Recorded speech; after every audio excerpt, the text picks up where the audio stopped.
ಎಲ್ರು ಮಟನ್ ಕೈಮಾ ಉಂಡೆನ ಮಾಡ್ಕೊಂಡು ತಿಂದಿರ್ತೀರಾ, ಆದ್ರೆ ಒಂದ್ಸಲ ಈ ಮಟನ್ ಕೈಮಾ ಗ್ರೇವಿನ ಟ್ರೈ ಮಾಡಿ. ಮತ್ತೆ ಮತ್ತೆ ಇದನ್ನೇ ಮಾಡ್ತೀರಾ.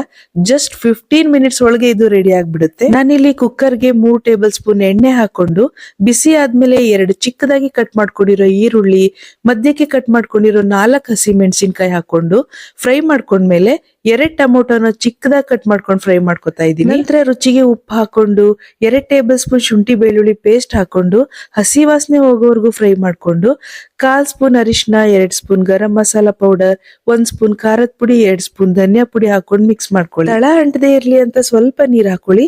ನಂತರ ಮಸಾಲೆ ಎಣ್ಣೆ ಬಿಟ್ಟ ಮೇಲೆ ಕೈಮಾ ಅದಕ್ಕೆ ಕಟ್ ಮಾಡಿಸ್ಕೊಂಡಿರೋ ಅರ್ಧ ಕೆಜಿ ಮಟನ್ ಕೈಮಾನ ಹಾಕೊಂಡು ಮಸಾಲೆಯಲ್ಲಿ ಚೆನ್ನಾಗಿ ಫ್ರೈ ಮಾಡ್ಕೊಳ್ಳಿ. ನಂತರ ನಿಮ್ಗೆ ಗ್ರೇವಿ ಕನ್ಸಿಸ್ಟೆನ್ಸಿ ಎಷ್ಟು ಬೇಕೋ ಅಷ್ಟು ನೀರ್ ಹಾಕೊಂಡು ಮಿಕ್ಸ್ ಮಾಡಿ ಸ್ವಲ್ಪ ಕಸೂರಿ ಮೇಥಿ, ಸ್ವಲ್ಪ ಕೊತ್ತಂಬರಿ ಸೊಪ್ಪು ಹಾಕಿ ಮಿಕ್ಸ್ ಮಾಡ್ಕೊಂಡು ಕುಕ್ಕರ್ ಲಿಡ್ ನ ಕ್ಲೋಸ್ ಮಾಡಿ 1 ವಿಷಲ್ ಬರ್ಸ್ಕೊಳ್ಳಿ. ಇವಾಗ ಕೇವಲ 15 ನಿಮಿಷದಲ್ಲಿ ಸಖತ್ tasty mutton keema gravy ready ಆಗಿದೆ. ಈ ವಿಡಿಯೋನ ಸೇವ್ ಮಾಡ್ಕೊಂಡು ನೀವು ಒಂದ್ಸಲ ಮಿಸ್ ಮಾಡದೆ ಈ ರೆಸಿಪಿನ ಟ್ರೈ ಮಾಡಿ. ಹಾಗೇನೆ ನನ್ನ ಪೇಜ್ ನ ಫಾಲೋ ಮಾಡಿ.